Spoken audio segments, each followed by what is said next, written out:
Good afternoon, everyone. We're very excited at having you here. Hold the mic. Okay. Good afternoon, everyone. We're very excited about having you here this afternoon to Audience members, please keep your conversations outside. to begin a very important process in our democratic process through America. And this is what this is all about. I want to quote a very interesting thought for you this afternoon. And it says this, that all the gold in the world has no significance. That which is lasting are the thoughtful acts which we do for our fellow man. And what we do today, and what we do with those that are here, that will be coming this afternoon, will be to share the thoughtful acts and the acts that we feel will improve the conditions for our fellow man. So with that being said, I'd like to first acknowledge our partners and sponsors, the Rhythm Kitchen Restaurant. Let's give them applause. How about that? Rhythm Kitchen Restaurant. The Real Water, and you have some in front of you. Let's give them an applause. Mike, looks like Angeli, founder of Nevada Legal Form and Tax Services, is here. Let's anyway give them a big round of applause. And I'm your moderator, Linda Young. I'm with the Clark County School District School Board of Trustees. And at this time, we're going to have an invocation by Tony Baca. Is Tony here? Tony, thank you.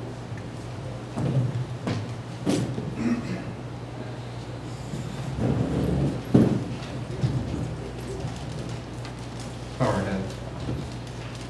In the book of James 3:13, it says, "Who is wise and understanding among you?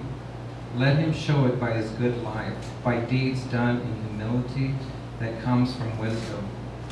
But if you harbor bitter envy and selfish ambition in your hearts, do not boast about it or deny the truth. Such wisdom does not come from heaven, but is earthly, unspiritual, and from the devil. For where there is envy and selfish ambition, there you will find disorder in every evil practice. But the wisdom that comes from heaven is first pure, then peace-loving, considerate, submissive, full of mercy, good fruit, impartial, and sincere. Peacemakers who sow in peace raise a harvest of righteousness."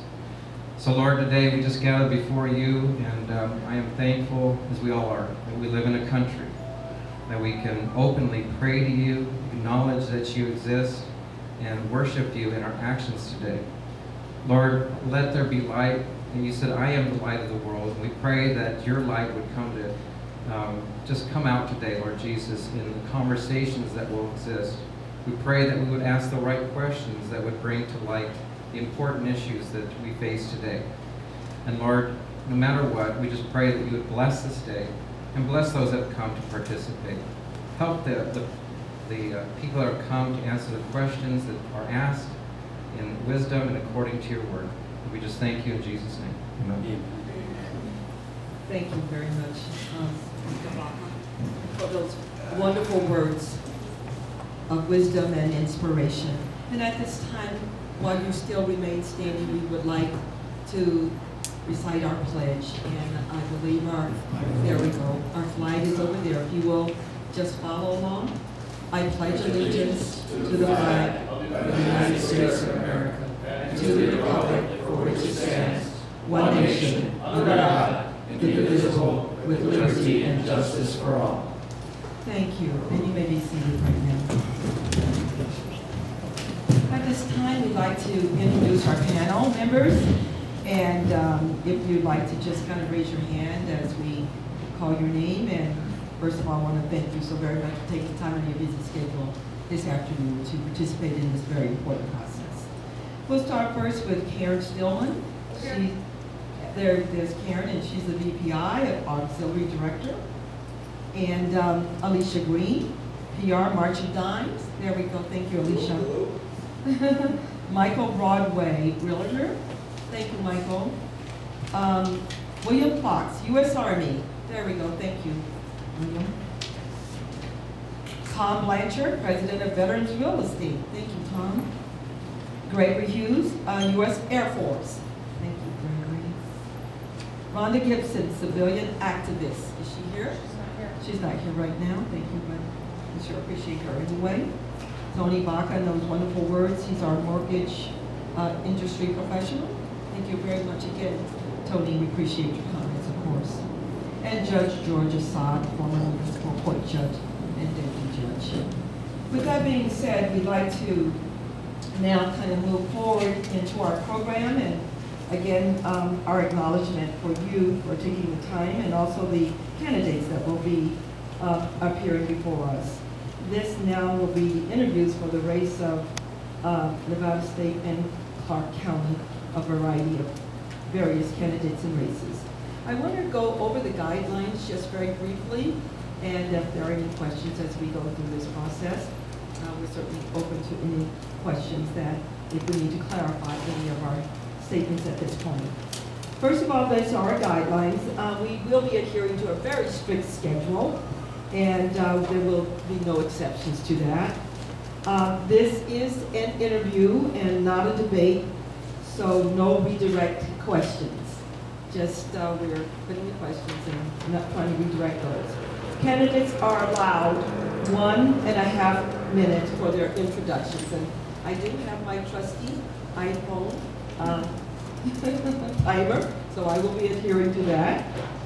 Panelists are given 30 seconds to pose a question, so you will have 30 seconds to organize your question. And or the panel may ask more questions, so that can be a part of the process as well. This is not a forum to air personal grievances.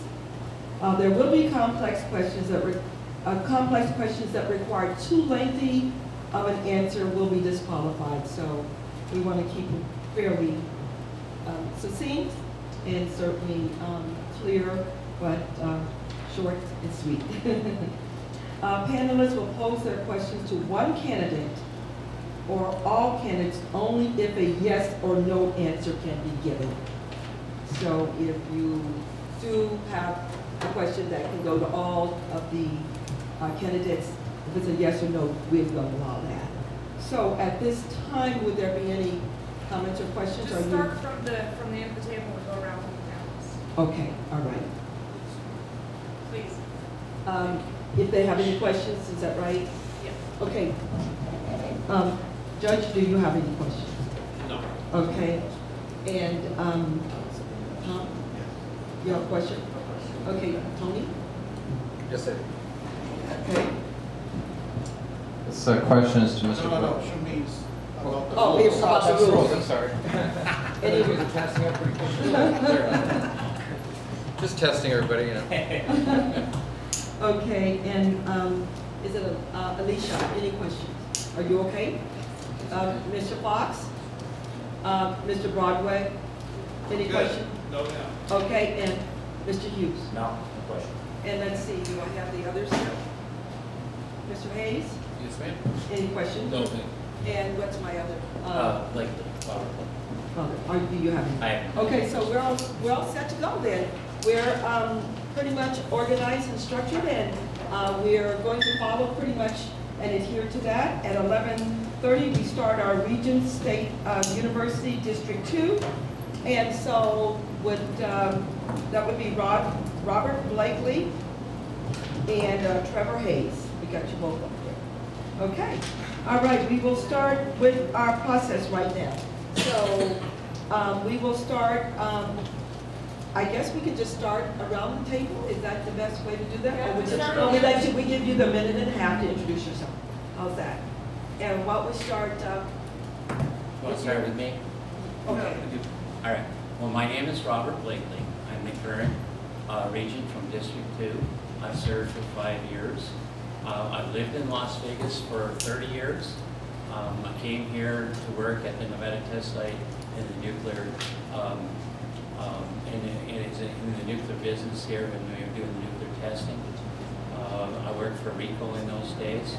Over the years, I actually spent about 20 years working for the federal government, doing projects for the Department of Energy and also for the Department of Defense. So I've been involved pretty broadly in areas that dealt with defense and with energy in this country. Worked on the treaty between the United States and the Soviet Union, and I also worked on the Upper Mountain for a period of time. And as I said at the test site, and also up in Tonopah when Stealth Bomber was up there, helped build a city in the desert. So I've spent a major portion of my life dealing with big projects and big dollar amounts from a budget and a program management point of view. So that gave me a real good basis for becoming a member of the Board of Regents, because the primary goal of our primary duty of the Regents is to get and manage the funds that the state has for the university system. Okay, thank you. That's about your time. Okay, now will move to Trevor Hayes, please. Thank you very much for having me here. I moved to Las Vegas in 1992 to attend, can you hear me? There we go. To attend UNLV. I grew up in Central California with a single mother. I was the first in my family to go to college, and my dad had moved here to Las Vegas, and I decided to rejoin him after being apart for years to go to UNLV. And what a great experience it was to go to college here at a place like UNLV, where I was able to grow and get a degree and then go on to an education in one of the top law schools in the country, and then to come back here to Nevada. And my goal as a University Regent, there's a couple. One is to maintain that access to higher education we have for people who are first generation college students like I was. I think Nevada State needs to expand in order to accommodate that. I'd love to see UNLV and UNR expand their research mission so that we can help to promote economic development by bringing in new companies and help generate companies here in this state. I believe that we need to have a med school as part of that, if we can do it properly with the right funding and make sure that we cover all our bases with it and we don't expose ourselves too much. And we have the stadium that's at issue right now, and I think that a new stadium somewhere down Thomas and Mack help to expand our economic development by bringing in boxing and events. This stadium could help UNLV and the community at the same time. So thank you for having me here, and I'm happy to answer any questions. Thank you. Thank you very much. I'd like to remind you, gentlemen, that we're recording this and we can't hear you very well unless you get right up next to the microphone. Perfect. Okay. All right, we now going to start with our panelists, and we can just go around the table, or you can just kind of jump in with your questions. Start at the beginning of the table. Start and then go around the table, okay? Judge. Okay. And I do have to kind of remind you, we're a little bit late, so we've got it here to our time, and so it looks like we have about 18 minutes or so, okay? Thank you, Judge. All right, thank you, Ms. Young. Gentlemen, first of all, I'd like to thank you and appreciate the fact that you're both here and willing to run for office. I know it's not easy to put yourself and your family out there and be living in a fishbowl for several months. My question will be basically to Mr. Hayes. What do you plan to do to make UNLV a Tier 1 school? Thank you, Judge Slott. The first thing we need to do is we need to take an inventory of what we have. Am I not talking in the microphone? There we go. We need to take an inventory of what we have and what we don't have to get there. I mean, the criteria laid out by the Carnegie Foundation is pretty clear what you need to reach there. But I think Don Snyder said it best recently when he said, we need to water the green spots. We need to look at what we have and where we're close to being there on a research level instead of starting from scratch. You know, we have areas that we do very well at from a research standpoint, from other standpoints of the school. We don't want to do the things we're not doing well at all. And let's do things that work in concert with our local economy. Whether it's the drone industry that's coming, whether it's research in the hospitality and gaming industry, or the medical tourism industry, which we are sorely lagging in, including medical needs for our own residents. Let's look at the things we're trying to improve on as a state and that the governor's objectives are. And that way it all works together. Thank you. Thank you. All right, again, thank you both for coming here tonight, or today. I know the process can be a little daunting, so I'll make it pretty easy for you. Mr. Blakely, my question is for you. There's a margins tax that will be on the upcoming bill. How do you feel that will help or not help with this, our university? Well, I'm not altogether familiar with all of the provisions of the tax, but any revenues that would help, or any revenues would actually help us in terms of having additional funding. So a new revenue stream is always would be a plus to not only us, but to other programs. The question on the other side of that is if that it's going to be a fair tax for the people that are going to be taxed. Thank you.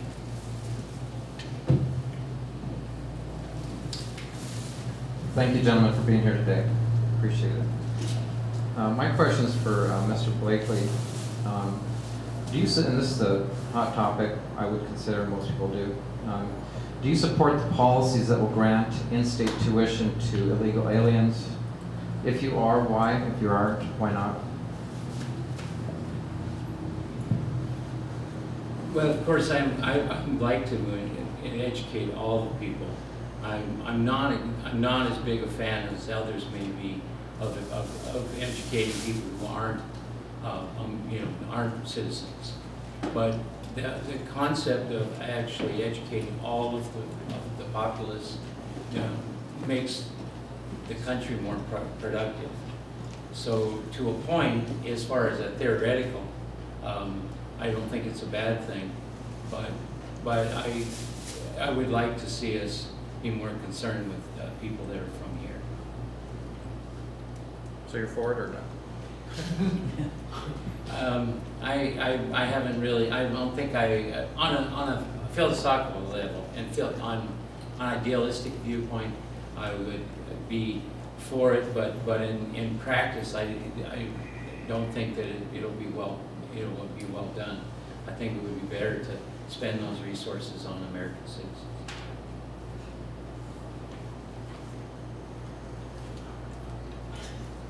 Thank you, Ms. Green. Alicia Green. Hi. My question is for Mr. Hayes. I was looking on your Facebook page and I noticed that you made mention that we shouldn't feel the need to compete with Ivy League schools, and I agree from the standpoint that we're definitely not there yet. But you also mentioned that it's ridiculous that we're not even competing with North Dakota, Montana, New Mexico, and Hawaii, etc. I firsthand have experience in just receiving my degree in international business, losing important researchers like Professor Close to Texas University, for example. What do you suggest that we do to retain these key researchers in our universities and enticing other key individuals to come to our universities and really find value in UNLV and UNR? Yeah, first of all, just to put a little context on that for those that are on the Facebook page. Yeah. What happened is I was talking on Facebook about the importance of reaching Tier 1 status for our universities here, particularly UNLV and UNR. And someone said, oh, that's only for the Ivy Leagues. And I pointed out there's 108 Carnegie Tier 1 research universities in this country. There's 8 Ivy League schools. We're not talking about merely competing with those 8. And then I went on to point out that Montana, New Mexico, Hawaii, one of the Dakotas, all have Tier 1 research universities. This isn't something that is the exclusive domain of your Harvards and Stanfords and Northwesterns of the world. This is something that's attainable and needed for Nevada. UNLV did a study recently where they found that right now UNLV has about a $4 billion economic impact on the state of Nevada. By becoming the lowest level of a Tier 1 research university, equivalent to about where the University of Oregon is, that goes up to over $9.5 billion. We spend a couple of $100 million strategically, we get grants and other funding, and we can more than double the economic impact we have on the state. Now, how do we retain them? The Board of Regents helps to set policy and goals and help the universities to reach their level. A lot of that comes down to what the new president will do and what the provost will do about how they retain individual faculty members. I don't know the professor you were speaking about. Sometimes there's strategic thoughts of, yes, that's a good professor, but by opening that up, we can get an even better one. Or sometimes there's people we lose we wish we could have kept. What we can do is try to provide them with the tools necessary to do their research, find a fulfilling way to teach students, and to help them to find grants so that they can get more money to do better research. We can try to help facilitate it, but sometimes professors want to move on. Sometimes they want to live in other places, or their families want to live in other places. We can't always keep them. But we can do our best. Thank you very much for your comment and your questions. We want to get the other 3 in, so thank you. I know you could go on another 20 minutes. Probably I can could, see I'm the sorry. passion. That's okay. Mr. Fox, please. Good morning. I'm going to direct this to Mr. Blakely. We see the need for research in academics and bringing the students to Nevada for research and academics. But when it comes to Nevada, we're low when it comes to those things. In education, we're high when it comes to dropouts. And we're overlooked when it comes to sports quite often. And when you look at some place like University of Connecticut, which has the top basketball team, but is also named one of the top universities for college life, for campus life, for students. Do you think that that's a coincidence that the sports and the camaraderie brings in the academics and the research? Or what can be done to bring that same feeling to Nevada schools? All right, well, thank you for your question. To begin with, I do feel there's a connection between the activities on a campus and the sporting events. I mean, there is a portion of students that part of how they pick a school is based upon the athletic prowess of that school. So, they want to go to a school that has a good football team, has a good basketball team. That's part of what they do, of the selection process they have for a lot of students. So that is also important, particularly in the undergraduate area. And I'm going to segue a little bit into some of what my colleague has mentioned. Montana State, which is the school in Montana that is a Tier 1 school, has a nice little advantage called Yellowstone Park. Yellowstone Park is a huge government facility, in essence, because it's a national park. And it's been the place that they have done a tremendous amount of research. So they have had the opportunity to really grow because of that in this area. Taking that another step, in Nevada, the truth is that the school that is close to being a Tier 1, much closer than UNLV, is UNR. So in this quest, the reality is the school that we have in the state of Nevada that is approaching or has a path to becoming a Tier 1 right now is the University of Nevada, Reno. So in truth, that would be our short way to get a school in Nevada to that level. UNLV is still really probably in a 20-year path of developing their research. I mean, this is a school that started a short time ago versus UNR. UNR is over 100 years old. The whole system started out of there. So they have a much bigger advantage in this particular area. So I would like what you're asking. In my view, the areas that we need to emphasize with UNLV is our undergraduate programs and our master programs. And we're going to need you to wrap up on that because we try to keep your responses to about a minute. Okay. All right. Sorry to gone on a little bit, but like my associate here, we both are very passionate about this. But the judgment in that is that, is like I said. Okay, thank you so much. Okay, look forward to our next panelist, please, Mr. Broadway, please. Yes, ma'am. Thank you. Yes, ma'am, thank you. My question is for Mr. Hayes. What makes you the most qualified candidate for this position and why? And what are the two most biggest flaws you see currently, and how do you intend to correct those? What makes me qualified? I went to UNLV, been a part of this community, active in this community for more than 20 years. served on the Alumni Association. I've worked to educate myself in these fields. After UNLV, I went to Northwestern University in Chicago for law school, and I saw how one of the top tier universities in the world were, and able to bring back some of what I learned there to this. One of my top two priorities, I disagree, I guess, with Mr. Blakely. I don't think UNR is much further along at all than UNLV, particularly when you take out the med school from the equation. And regardless, even if it was, the way that we have the economic impact on this state, and Arizona's done the same thing. Arizona, when it started, University of Arizona was the research arm, ASU was more the undergrad teaching arm. They realized you have to put the resources where the population is. With almost 3/4 of the state's population living here, all the resources being here, UNLV becoming a tier 1 research university goes back to those numbers I gave earlier, increasing the economic impact on the state by about $4.5 billion. If we made UNR a tier 1 university, if it's even possible to find the funding and resources to do it in a county of 300,000 people, its economic impact on the state would be a blip. If we can make UNLV a strong research university, it affects the entire state, which improves the quality of life in every corner of our state. Reno, Elko, Ely, everything improves. Thank you. Boy, we got some passionate guys here. We like that. We will get our next panelist to pose his question. That's Mr. Hughes, please. Yes, I'm the last panelist. As my name tag says, I'm a VIP member, United States Air Force. I'm also a member of the Nevada Firearms Coalition. I'm passionate about firearms.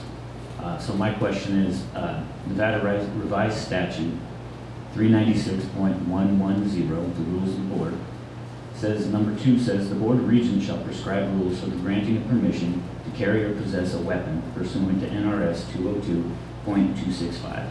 Now, last year, we had the Senate and the Assembly, a law in front of them talking about campus carry. It was voted down. Both of you, as the incumbent and the candidate, what would you do about permitting or allowing campus carry to happen, and why? You want me to start? Go ahead. I actually voted for us being able to do that in that resolution you talked about on the board. So, and I've actually been to one of your meetings over by the gun store. So I actually would support the position that you're advocating. Unfortunately, I'm in the minority, so you need to bring me back in so I can work to get that to change. Thank you. The state has concealed weapons permit laws, and we've decided. To the mic, please. We've decided as a state that people can carry concealed weapons under certain circumstances, and if they're tested and are properly certified. I don't see why a campus should be any different than any other place. People can carry them into grocery stores or other places that are allowed. I don't know why we need to make campuses a place where these people that we've decided are safe to carry weapons can't. So I would agree with carrying with the campus carry. All right, thank you. Now that completes our panelists. We do have, it looks like about 2.5 minutes. So if another panelist or someone in the audience would like to pose a question, you can do that at this time. If you want to raise your hand and we'll recognize you. Judge. This would be to Mr. Hayes again. Why there is such a disparity between the community with regard to minority students in the K through 12 schools. Over half the population there are non-white kids, minority students. And yet when you get to higher education, the numbers significantly drop off. Do you think it's important that we balance that out, and what would you do to specifically increase the number of minority students at the college level to better reflect the community as a whole? Well, I would point out UNLV is one of the largest. UNLV is one of the largest MSIs, or minority-serving institutions in higher ed today. I'm very proud of the fact that our school reaches out to those communities and is doing an outstanding job. We also have Nevada State and CSM, which are doing great jobs in it. Can we do better? Certainly. And part of it is just reaching out to these communities. We have to work better with the K through 12, but I'm running for Regent, not for K through 12 trustee. So what we do is we reach out to these communities. I was a first-generation college student. I grew up in a heavily Latino area in Central California. And I think part of it is we just didn't know. We didn't believe we could go to college because we didn't have the role models ahead of us. And I believe Ms. Jones gave me the Yeah, I am. And I don't know if you want to quickly respond. I have less than a minute. If you want to have about 30, 40 seconds. Mr. Blakely. To that question? Yeah, I give you a chance. Well, actually, Trevor's and my viewpoint on that are not very far apart. I have served on the committees on the board that deal with diversity. The UNLV has done very well in those areas. And we have a large Hispanic group there. UNLV is doing a great job in this particular area. Thank you. Thank you. And I just want to kind of conclude that part since you hinted on UNLV doing a good job on that. We want to thank you guys very much, both Mr. Blakely and Mr. Hayes. That concludes our portion of this component of the program. You're certainly welcome to stay, I'm sure. But this section of the program dealing with the Regents District 2 has concluded, and we want to thank you again for taking the time to come. And we appreciate our panelists as well. Thank you.